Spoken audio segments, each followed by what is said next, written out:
Well, good day, smart traders. I trust each and every one of you are ready for another profitable day within the market. Let's kick things off by having a look at today's economic calendar.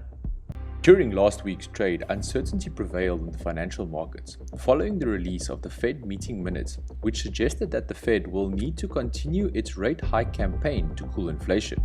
Moreover, Q4 GDP, the broadest measure of economic output, revealed a lower reading of 2.7% quarter-on-quarter growth versus the expectations of 2.9%.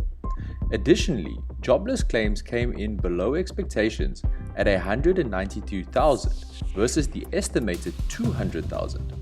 More importantly, the US personal consumption expenditure rose by 0.6% on a monthly basis, surpassing expectations. This week, we will be looking to the economic calendar for more cues on the federal policy path, looking at reports such as the Durable Goods Orders Pending Home Sales, CB Consumer Confidence Report, Richmond Manufacturing Index, as well as the ISM Manufacturing PMI being released during the course of this week, each enabling the market to create some volatility and some fantastic trading opportunities. Let's move on by having a look at what's making headlines within the financial markets today. In currency news, hotter than expected data has helped the US dollar to strengthen against many of its peers last week, sending the dollar index up 0.6% to 105.2, a 7-week high. DXY posted its largest weekly gains since late September 2022. The euro posted its biggest losses against the dollar since late September 22 as well. The dollar's recent surge was boosted by the Personal Consumption Expenditure (PCE) price index, which is tracked by the Federal Reserve for Monetary Policy, which rose 0.6% last month after gaining 0.2% in December. The PCE index accelerated 5.4% in the last 12 months through January, after rising 5.3% in December. Looking at our analysis on EUR/USD has broken through our primary support level at 1.05600. Should we stay below the support level, which is now considered resistance, we could see further sell-offs down to our next primary support level, which is at 1.04800, and if that support level gets broken during the course of this week, we could see a crazy sell-off back down to 1.03 flat. Now let's move over and see what's making headlines on Wall Street. US indices were trading in a tight range this morning after closing out the week with the biggest losses so far for this year, as traders retreated following commentary from the FOMC's latest meeting minutes. Now having a look at our analysis on US 30, we can see that we are currently hovering just below our primary support level at 32,800.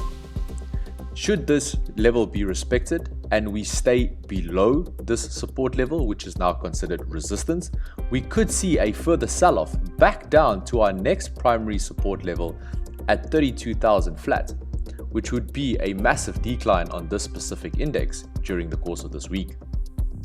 Now let's head over to commodities. WTI crude oil and Brent crude oil were down 2.9% and 2.88% respectively last week, despite a slight recovery towards the end of the week.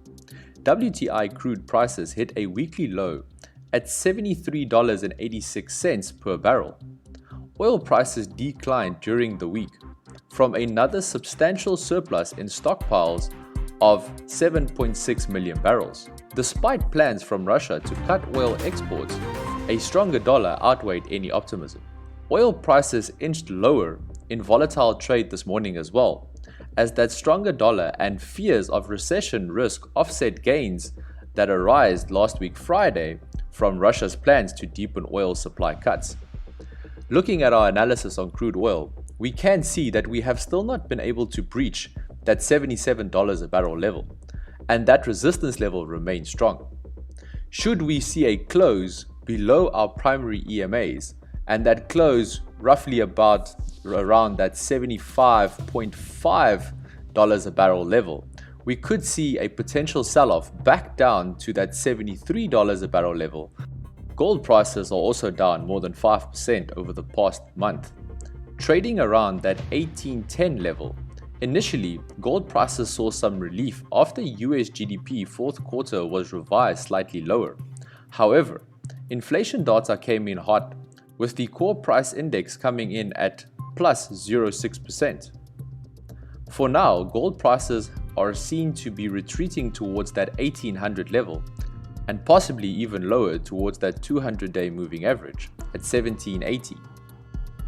So that is it from us here at Smart Online Trader. Should you be interested in any additional services that we offer, kindly get in touch with us or simply click on one of the links in the description below. As always, may the peace be with you. Cheers.